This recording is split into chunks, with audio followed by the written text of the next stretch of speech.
Great Convos Season 5 is here, and we're coming in strong.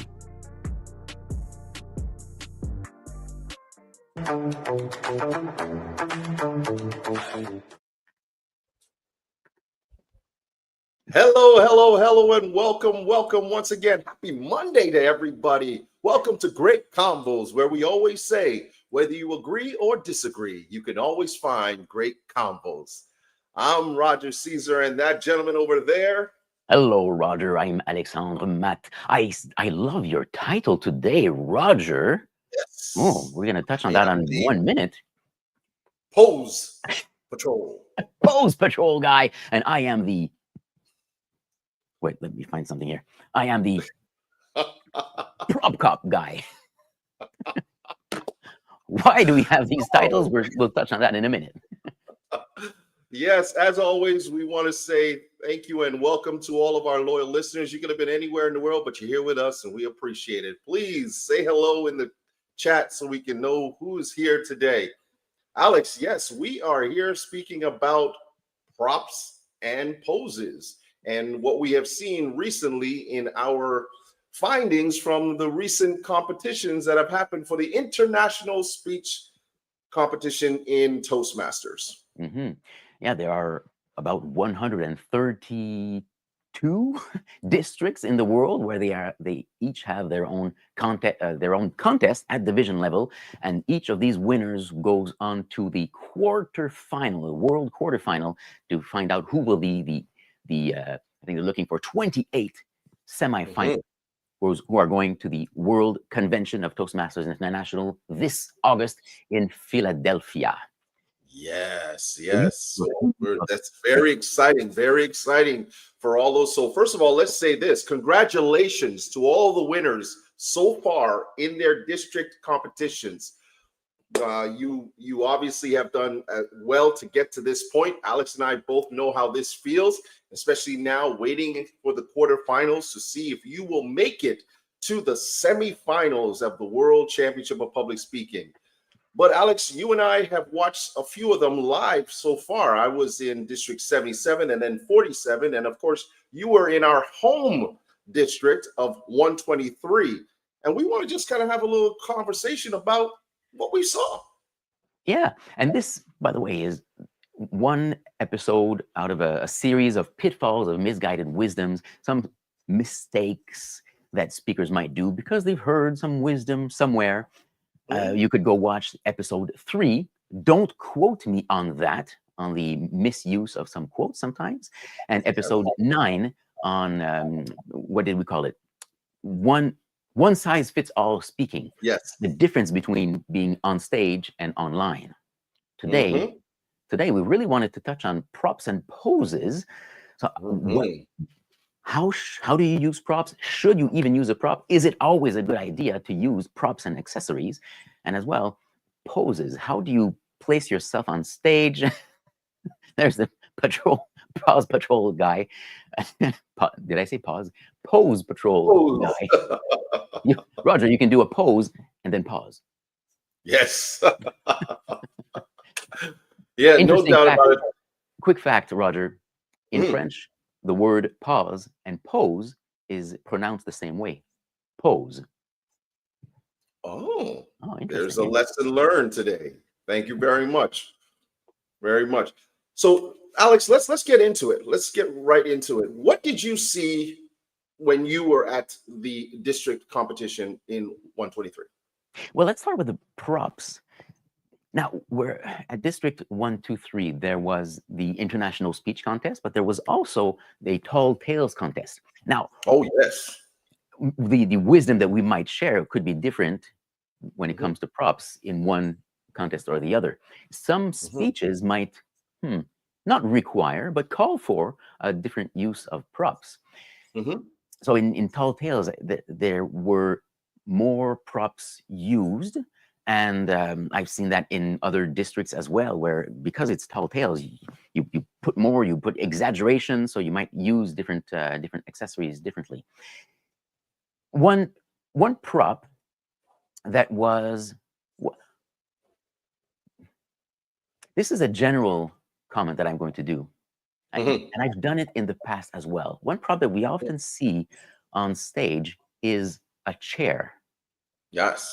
And most of the time, when I've seen a chair used as a prop, it's just one of those chairs from that same venue. Okay. It, this might seem trite or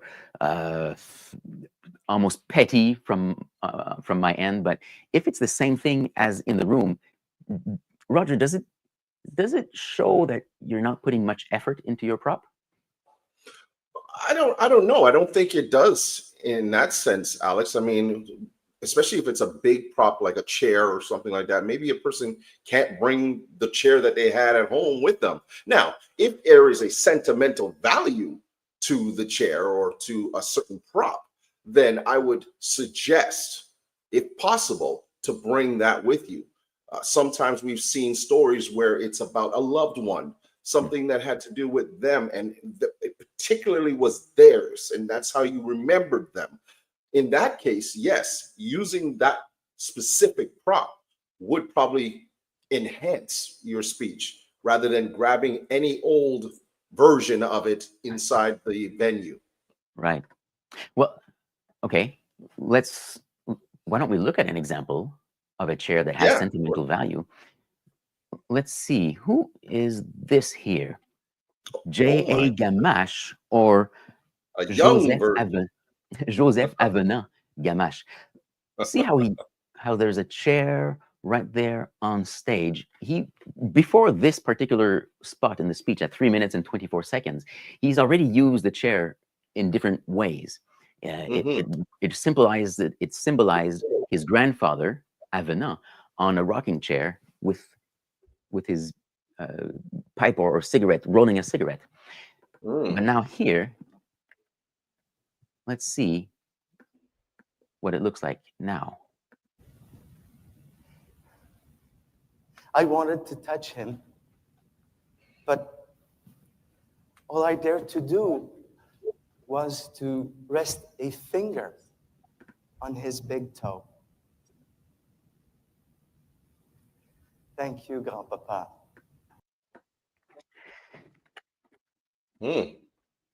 Now, we have seen other speakers. In fact, we've seen world champions use the chair very effectively, and none other than Randy Harvey, who had the speech Fat Dad, and how he used his chair in Lessons from multiple Fat Dad's ways. 2004 World Championship. Right, right.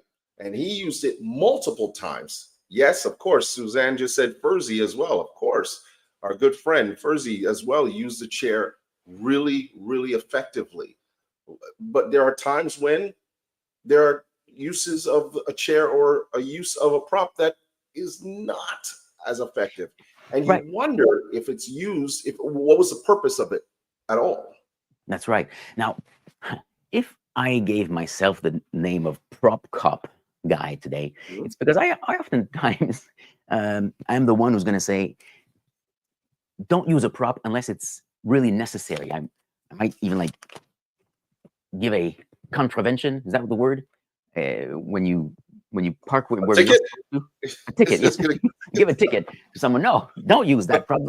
What's the use? I'm just distracted. So consider this. Is the prop that you're using enhancing the speech, enhancing the message, or is it distracting from it? If it's distracting, then you don't even need it, and it's a detriment to your speech and to your message.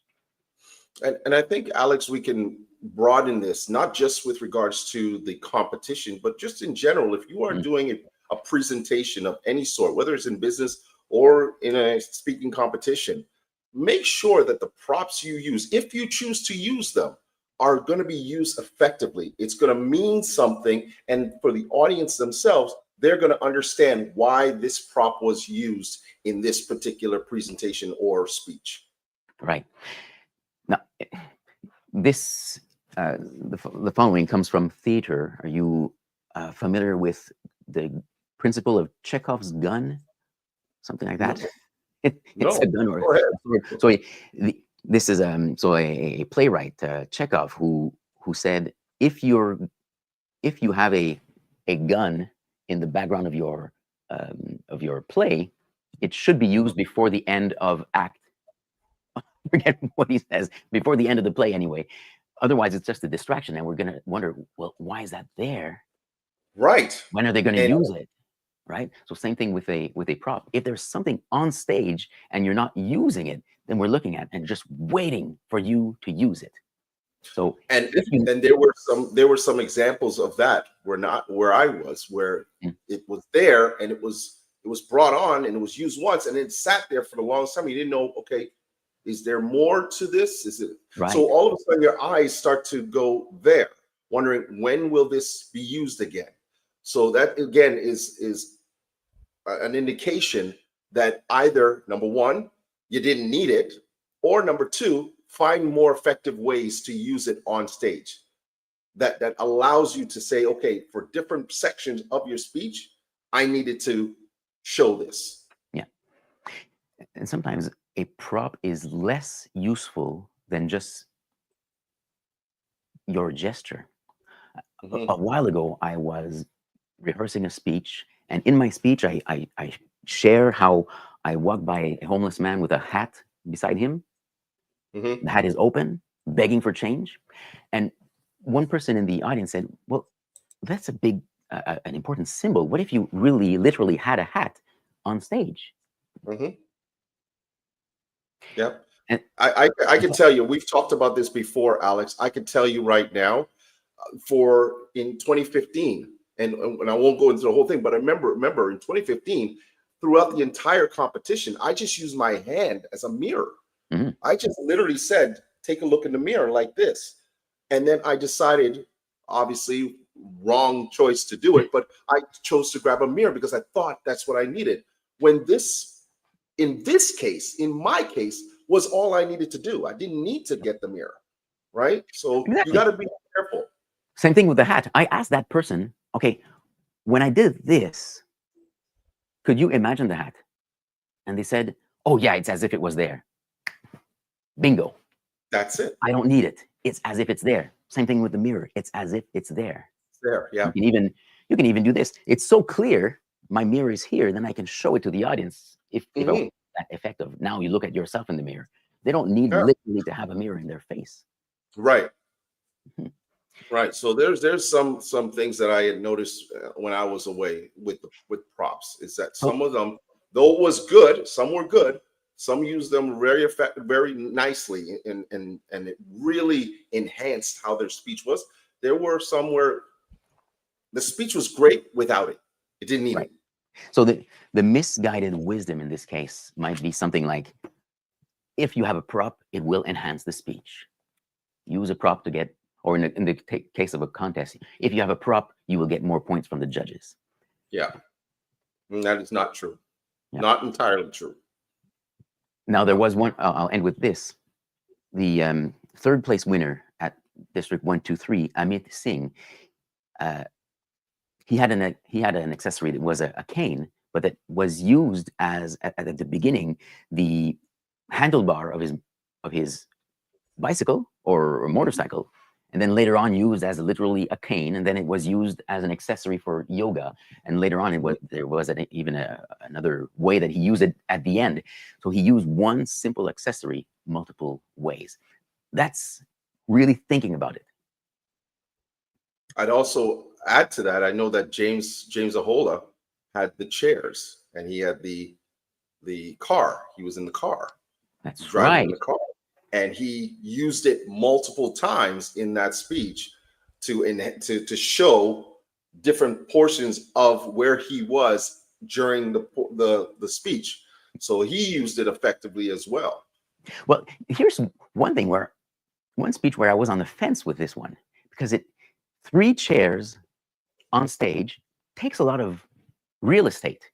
So it reduces the amount of space that you can use. And but I did like how he used the chairs, not because of the action inside of the story of you can be the driver, you can be the passenger, or you can be the back passenger. Yep. But as the symbolism behind it of what does it mean to be in the back but still be able to exert some control on the people in the front, Yes. in a Front, metaphorical sense, not just when you're Yes. driving.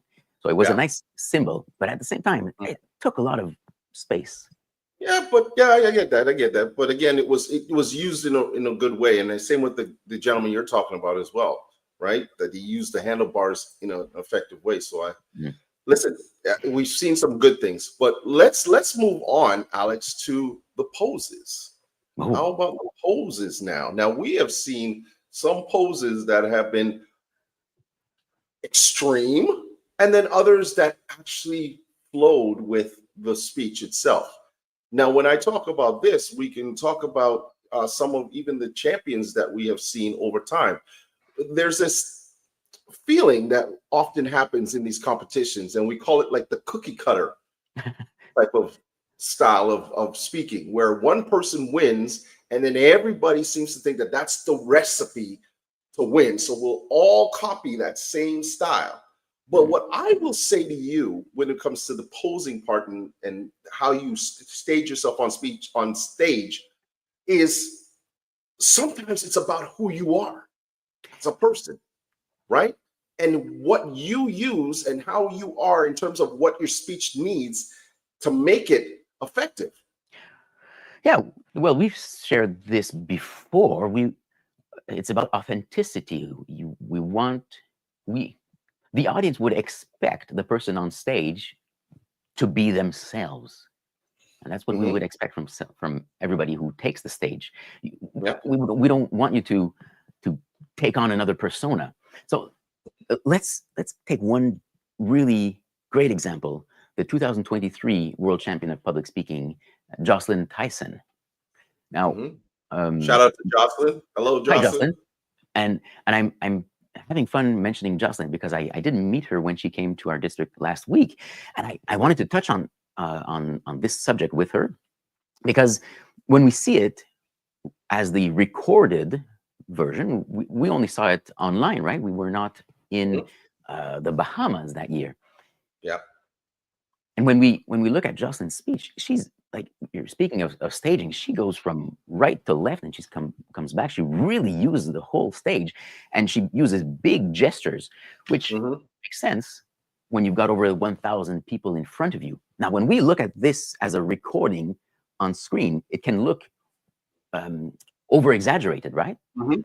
But I would be curious to know how people in the audience felt. And generally, from what I've heard from people who were there, it was normal. It was natural. It flowed well on stage. Right.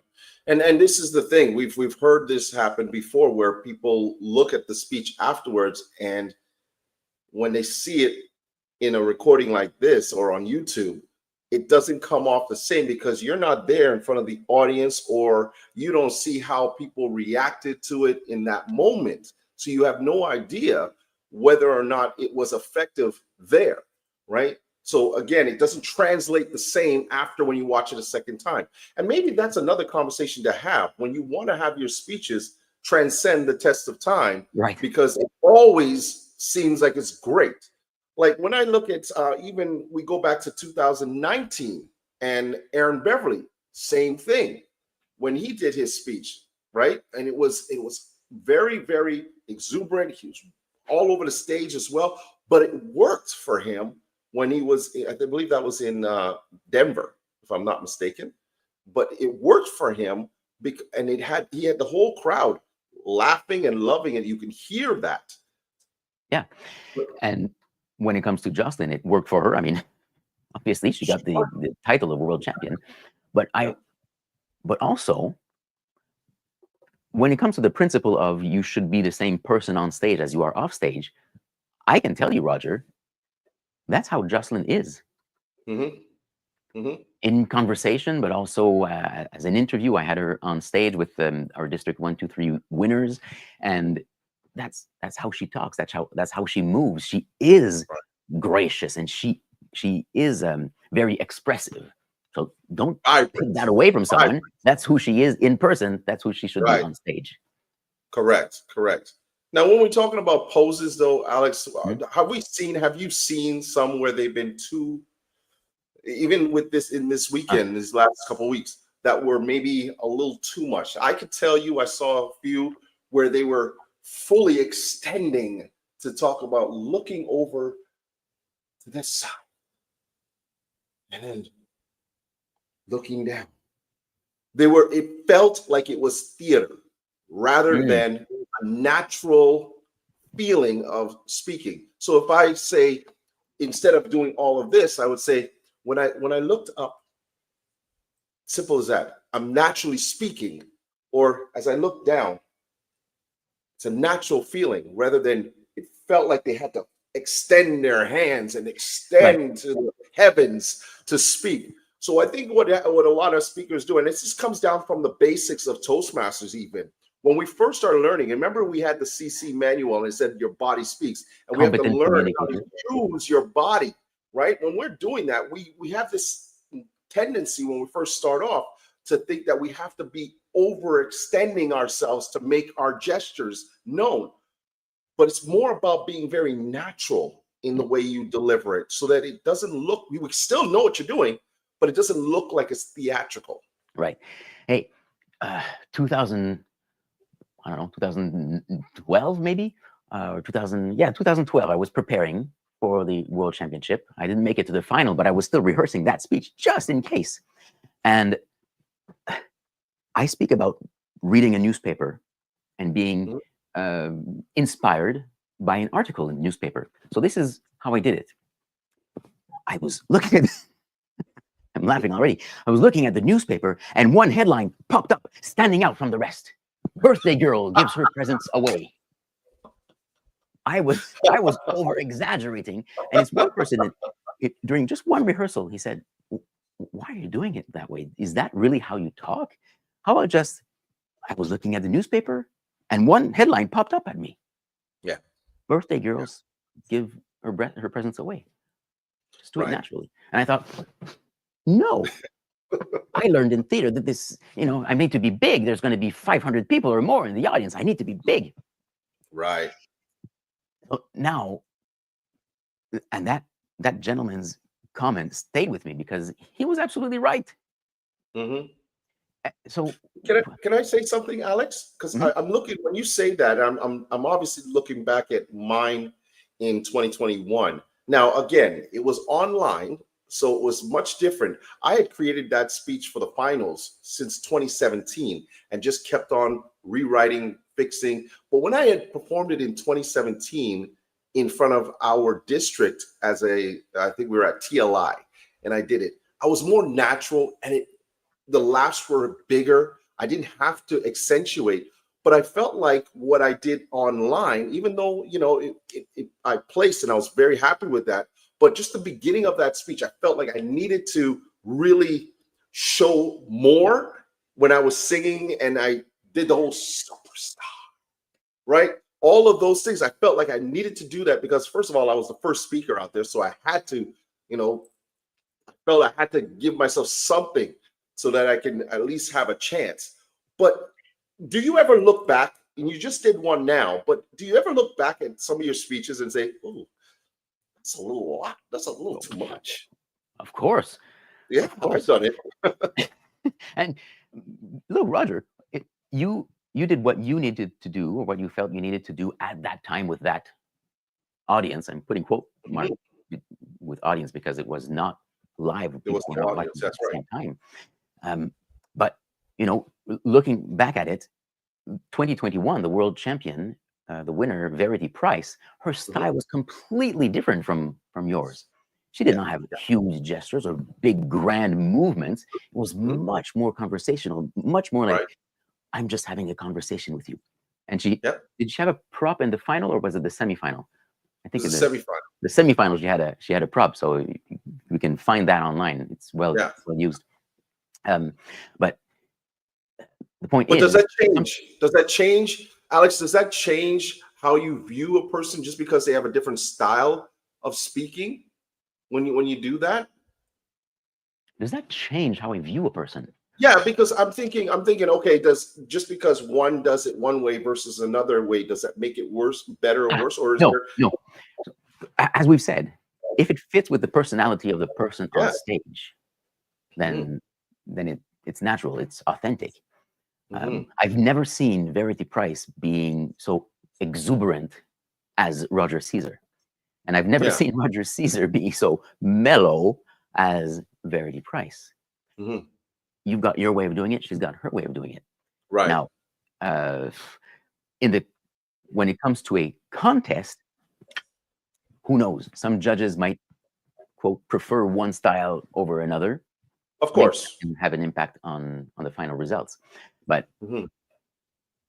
coming in third place or second place or first place, sometimes it's so close that it's like all that matters really is, were you able to deliver a message to your audience? And I believe Right. that you were able to, and Verity as well. Of course. And I think that's what it really comes down to.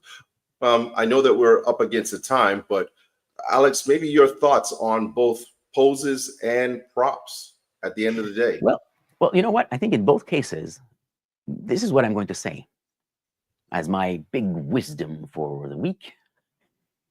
How would you deliver this if you were just speaking with a friend or with a group of friends over coffee or over dinner? Mhm. Of course, it's different when you're on stage, but would you do? I was reading the newspaper, and it was so hot that I needed to wipe the sweat off my brow. Would you speak like that in front of your friends? I don't think so. That's You right. would be more natural. So, however you would do it in front of friends or colleagues over a coffee or beer, try to bring that on stage. Be natural. Of course, you're on stage, so you make it a little bigger, but Mhm. stay natural. That Mhm. goes for the gestures that you do, but it also goes for props. Would you be able to use a prop very effectively in front of a small group of friends? Mhm. Mhm. Sometimes subtlety is better than grandiose usage Right. of props. And I would agree with you. I'd say stay true to you at all times. Stay true to you. Be the person that you are off stage as you are on stage. Of course, if a speech requires it, use it to the best of your ability. I think that there are speeches and there are people that you can have as a Verity Price who may have a speech that requires a Roger Caesar style. And that's okay, depending on what it is. Or, you know what I'm saying? So I don't want to limit to say that an Alexandre has to be always Alexandre. I think that there is a beauty when a person can step out of their comfort zone or out of their norm and do something to show that they have a different variation of style. But make sure that if you are going to use any props on stage, that it's used really, really well. And that once it's used, people will remember the prop for what it brought to enhance the speech, not what it did to deter from your speech. And secondly, when it comes to your poses, keep it natural. Be yourself. I think that that's the one thing that I've learned over time is that even when I am speaking now, it's the feeling of talking to people and having that natural movements that is more effective, especially if you turn around and you say, she was in the back corner of the room. A simple thing like that, instead of she was all in the back of the room. Like, there's no need for that. And it's what you said. How do you speak to your friends? Think of it from that perspective. That's what I'd say. I'm glad we had this conversation, my friend. I am too. I thought we might have disagreed a little more on some of these things, but it looks like we were able to reach each other, right? That's Being right. natural and having if you can't deliver your props in an impeccable way, perhaps it's better not to use any at all. At all. Well, Alex, we've come to the end of yet another wonderful episode of Great Convos. We hope that you, our loyal listeners, continue the conversations amongst your friends. And also, as we always say, whether you agree or disagree, you can always find Great Convos. Take care, everyone. And we will see you. you And we will not be here next week, as it will be a holiday here. So we will see you in 2 weeks. In 2 weeks. And I am heading. Hold on, before we even go, I'm heading to District 81. So shout out to District 81 in the Caribbean. I will see you soon. All right. See you soon.